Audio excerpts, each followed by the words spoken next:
What will it take? Calls to ramp up advertising to counter vaccine hesitancy. There's more ads for Hamilton the musical than there are for getting people vaccinated.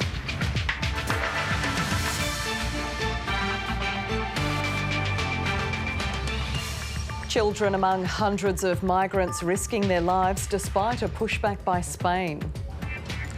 Life after JobKeeper. Unemployment falls, but there's a catch. And making the most of the surf at Rottnest, but Australia's Stephanie Gilmore crashes out.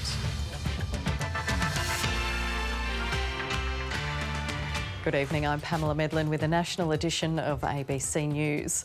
Scott Morrison's under pressure to fix his government's vaccine campaign with concerns it's failing to convince enough Australians to get inoculated. Amid growing fears about complacency, the Prime Minister is being asked to explain how his government will tackle the reluctance. Here's political editor Andrew Probyn. This health campaign packed such a punch, it's remembered 3 decades on. Now we know every one of us could be devastated by it. The terrifying TV ad almost instantly raised national awareness of AIDS. It could kill more Australians than World War II. I was involved in the Grim Reaper campaign. We had to convince people to adopt very serious behaviour change. Awareness isn't the enemy in the fight against COVID, it's complacency and vaccine hesitancy. I'm afraid to say that the present campaign just is not cutting it. Thank you. Whereas the Brits have conscripted stars and Singapore some dubious pop, the Australian government has relied on the likes of a telegenic medic for the vaccine sell. There's more ads for Hamilton the musical than there are for getting people vaccinated. Now there's a thought.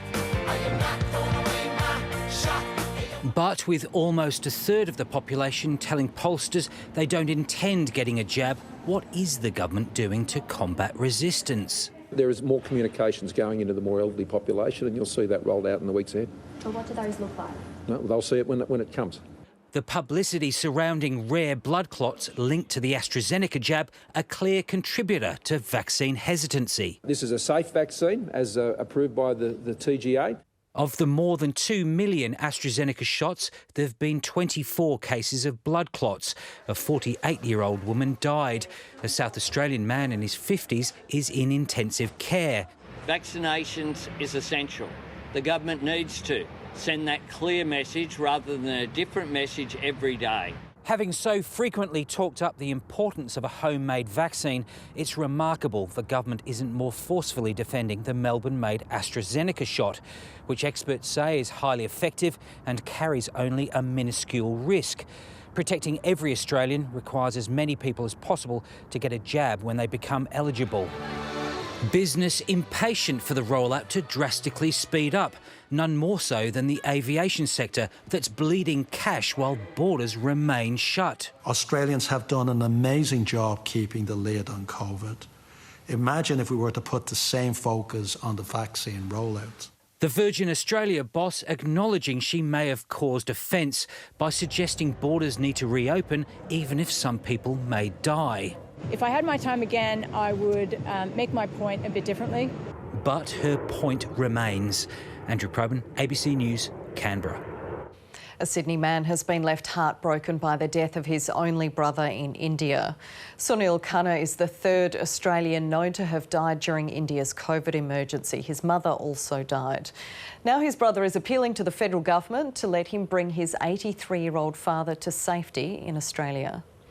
Israel's Prime Minister Benjamin Netanyahu has vowed to press ahead with the military offensive in Gaza, despite renewed calls from the United States to move towards a ceasefire.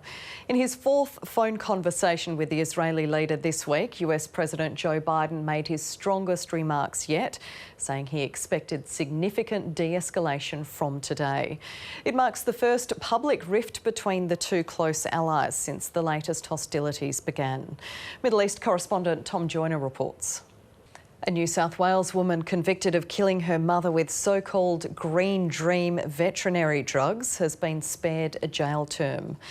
Barbara Eckersley was charged with murder but was convicted of the manslaughter of her mother, the acclaimed scientist Mary White. Today, a judge allowed Eckersley to walk free from court after imposing a 2-year community corrections order. Australia's world number 3 Stephanie Gilmore has crashed out of the World Surf League at Rottnest Island.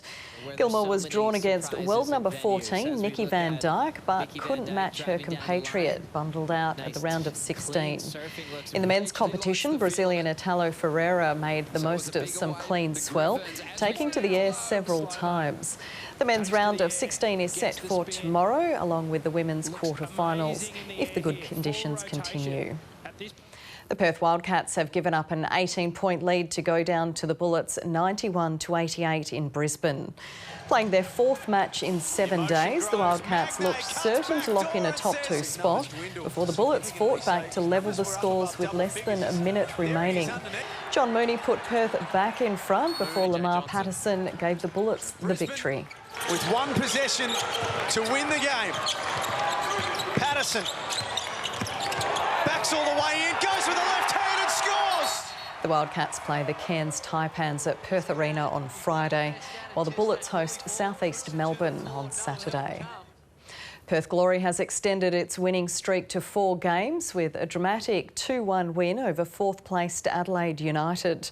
The Glory fell behind after 27 minutes when Reds forward Cassini Yengi poked home from 6 yards out. Perth couldn't break down Adelaide's defence until Bruno Fornaroli headed home with 13 minutes remaining. And the turnaround was complete 7 minutes later. D'Agostino, lovely flick over. Fornaroli decided to cross, finds Economides. They've got it! From 1 down to 1 up in a matter of minutes for Perth Glory.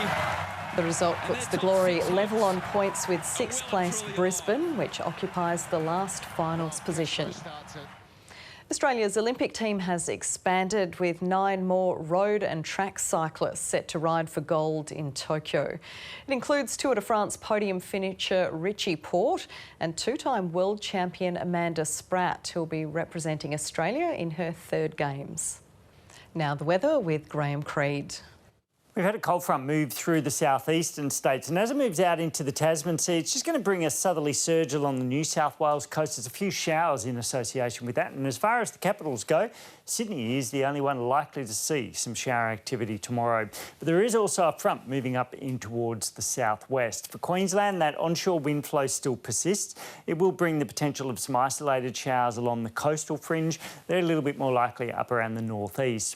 Fairly widespread frost once again along the ranges and slopes of New South Wales. We've also got the potential of some showers generally from around Sydney through to Coffs Harbour, but they are more likely about the very coastal fringe. Clear, dry and sunny through most of Victoria. We've got some patchy frost about the northeast, and we are looking at dry conditions throughout. Mostly dry in Tasmania, just a very isolated shower about the west and far south of the state. We're also looking at frost warnings. There is the potential of severe frost developing, particularly over inland areas. For South Australia, clear, dry and sunny. Some mild temperatures as well, particularly around Adelaide. This is as we start to see a slightly more northerly wind flow. There is a potential of some showers developing about the southwest Capes and as far east as Albany along the south coast. This is as that next frontal system begins to move in.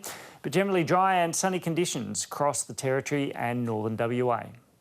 Before we go, the 2 most significant paintings in a major international exhibition of French Impressionists have arrived in Melbourne and been hung at the National Gallery of Victoria. This masterpiece by Monet, called Meadow with Poplars, and another by Renoir will be the first 2 paintings visitors see.